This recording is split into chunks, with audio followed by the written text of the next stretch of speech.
Alright, hey there guys, Adrian Acosta here, aka JediBro985, coming at you guys with a Where's Waldo picture. No, I'm just kidding. This video is going to be going over all of the power-ups that were revealed.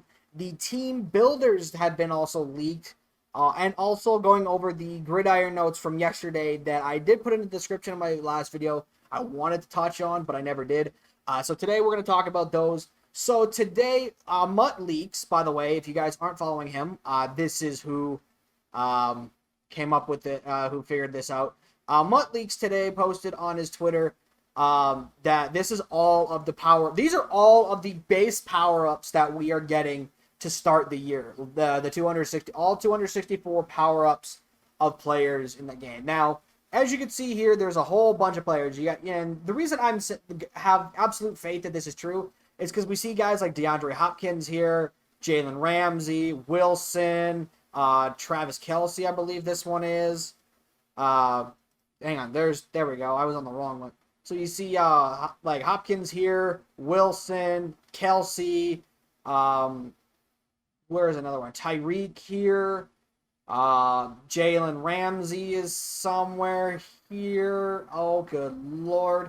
Again, it's like playing fucking Where's Waldo. Jesus.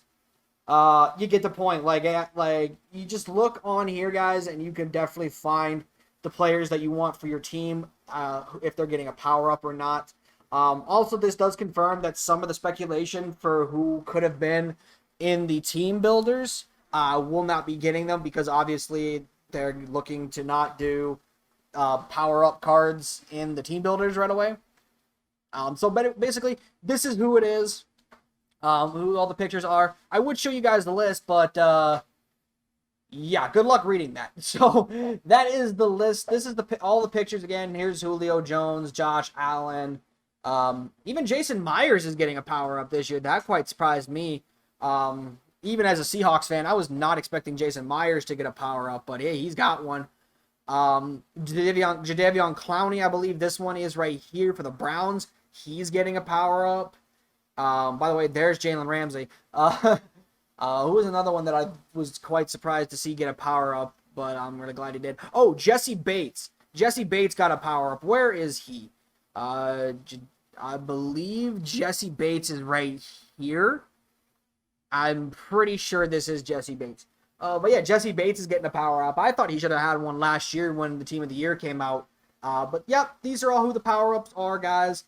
So do with this what you will. Obviously, this is a big collage of pictures, so you're going to have to go digging through here. And again, the list is right next to it. I'll put the link to this tweet in the description box, so that way you guys can go look at it for yourselves. But then we move back. We go to the team. That's the core power-ups. We go to the team builders. Now, this one is a lot more condensed. But as you see, these are all the team builder images. These were all who were leaked for the promo itself. And then over here is actually the list. So we have AJ Espensa, I hope I said that right, Adris Pett, Anthony Barr, Antonio Gibson, Bernard McKinney, Ben Powers, Cam Newton, Carlos Dunlap for my Seahawks, CeeDee Lamb, Chase Claypool, CJ Ham, Connor McGovern, Cortland Sutton, Dallas Goedert, DeAndre Swift, Darnell Savage, David Njoku, Deebo Samuel, Denzel Perryman, Derek Barnett, Deshaun Jackson, Devil Singletary, Devin Kennard, Fabian Moreau, Jack Doyle, Janoris Jenkins, Juwan Taylor, Jalen Smith, Jeremiah, not going to try and pronounce that, Jesse Davis, Jonathan Jones for the Patriots, Justin Britt. Now, he was supposed to be for the Seahawks. He was actually our center, but we apparently did let him go, so he's still in the game. I don't know if he'll get the Seahawks cam or not. But Justin Fields, Justin Herbert, Kevin Smith, Kelvin Beachum Jr., sure, Quiddy Payne, Kyle Long, Landon Collins, Levi, not going to try it, L'Jarius Sneed, Lorenzo Carter, Lucas Patrick, Malcolm Jenkins, oh, that's Janoris Jenkins, my bad, this is Malcolm Jenkins, Matt Paradis, Maurice Hurst, Nazir Adlery, sure, Nick Martin, OJ Howard, Pernell McPhee, Robert Quinn, Robert Spillane, Sam Hubbard, Sean Murphy Bunting, Sebastian Joseph Day, Shamar Stephen, and Shaq Lawson. These are all of the team builders that have been confirmed. I'm putting this in quotation marks. take it with a grain of salt because it could be wrong, it could be right, but I do trust Mutt Leaks because, again, looking at some of the lists on these names, guys like CeeDee Lamb, Chase Claypool, Courtland Sutton, David Njoku, Deebo Samuel, they've all been announced, so I'm going to assume that this is correct.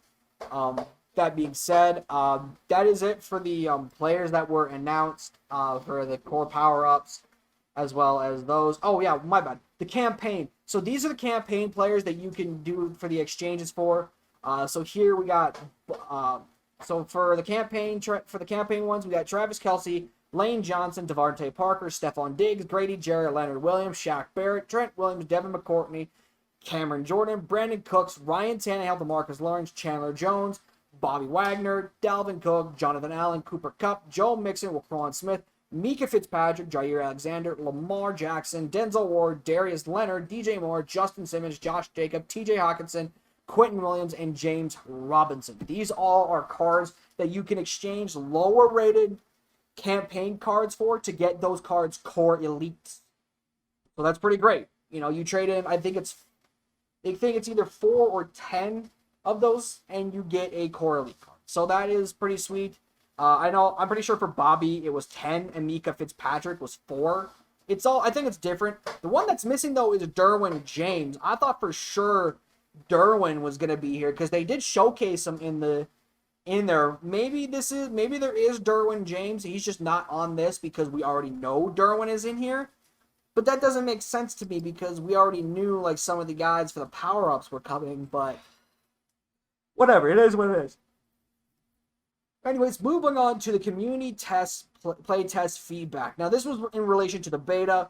So the feedback that they're talking about, starting with the most comments, catching, receivers/defensive backs need to be more aggressive when attacking the ball. Defenders don't always go for the pick when in position.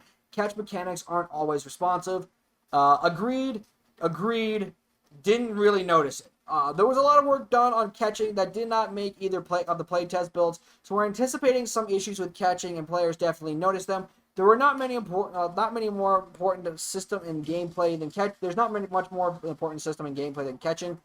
I would agree to a point, and in that vein, players will experience a lot of improvements to jump height logic that gives players more appropriate catch radiuses, and there are also more logic that increases catch aggressiveness on both offense and defenses at the catching point. One really important additional change we want players to be aware of is that holding Y or triangle to play the ball on defense will carry more risk. There will be less multiplayer catches used.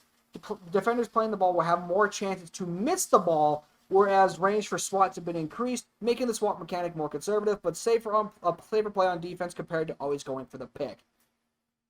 I'm not gonna lie, it's really annoying, especially even in Madden 21, where a guy throws it right at your fucking corner or safety and he doesn't go for it. Or, I have my defense set to always play the ball, and when the ball's going right at them, they don't try for it. So I don't really like it. I didn't really like that. I'm glad they're changing it this year. Moving on to the movement. Player movement was too slow. Player movement is authentic. Don't change it. That really is a weird one. And then there should be a difference between bigger and smaller players in speed. Dev note: with a lot of players experiencing the current gen console generation for the first time, aka the Xbox and the PS5, the feedback towards next-gen player movement was very polarizing for the second year in a row. After many years on the Xbox One and PlayStation 4, we know how big that adjustment is for players, but we are confident that a more realistic movement system that is using data straight from the NFL is what makes our players and the future of for the future of Madden of the NFL. We will continue the quest to make the game be as real as being on the field. The feedback on this topic was almost evenly split between like and dislike. Personally, it's an upgrade over Madden 21, but I think that there's different things they need to work on than just player movement. Personally, I don't really care for the player movement right now. It's in a fine spot. Work on something else, please. That would be oh so nice. Especially when it comes to, I don't know, linebackers being able to pick off fucking passes when they're getting thrown right at their goddamn head. That being said, we will continue on integrating, sure. Next gen player movement, and some specific players have been called out and improved. One frequent example from the playtest, there was desire for a bigger, heavier player to have differentiation in speed than faster, smaller players. I kind of agree, kind of disagree. I think there are big players that are fast, but a lot of the faster players are very small. So, I kind of agree with that. And then this just talks about there are other things that go into like helping you out with your speed, with your acceleration and change of direction. Game stability, crashes and whatnot. There was a lot of crashes in the beta. I definitely agree with that. Some reported bugs. Receivers dropping the ball really late after the catch. This one really drove me nuts during the beta. This was one of the things that really drove me insane. Dive tackles are too powerful. Never noticed it. Dive tackles would sometimes warp the player off the ground to make a tackle. Note there's ongoing work in the same space for diving catches in upcoming updates. Again, never noticed it. Lower rated quarterbacks play too well on all Madden. I mean, what the fuck? Why? Why are they too good? I never noticed that. I just played a bunch of good teams in the game. Momentum meter fills up too fast. It really did. It felt like with one touchdown, if you were the home team, you got a touchdown. Not only did you have your home field advantage, but you had halfway to the second advantage, halfway to the final advantage for the home field. That was crazy. Competitive modes momentum formula not ready at launch. Please don't have this in MUT.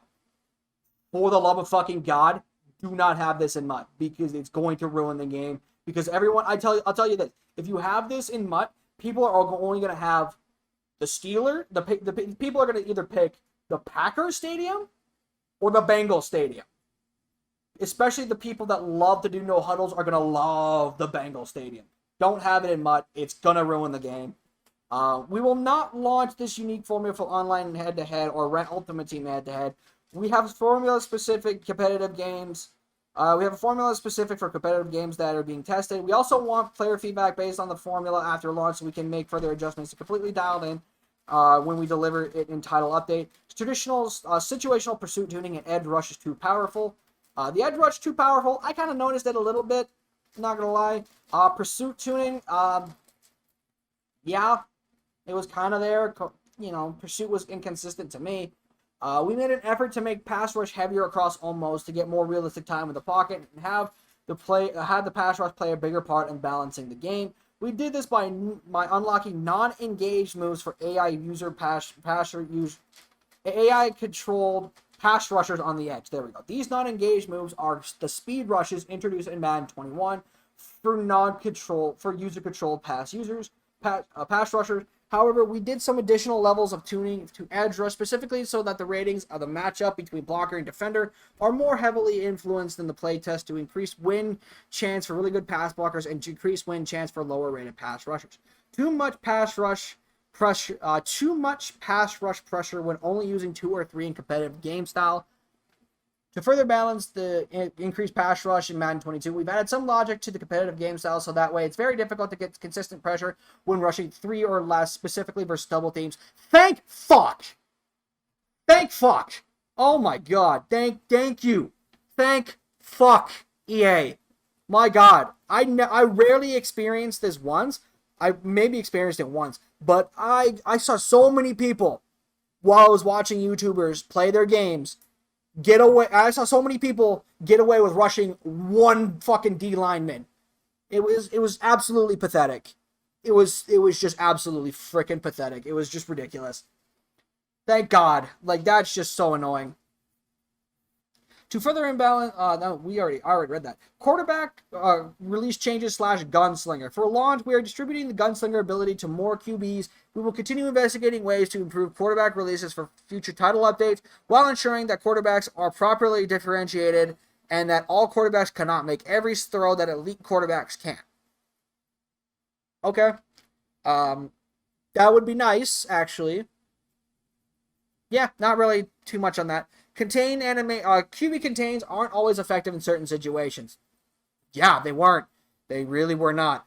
Contain animations now go deeper into the backfield, more conservative pursuit angles to help contain when after disengaging away from blocks.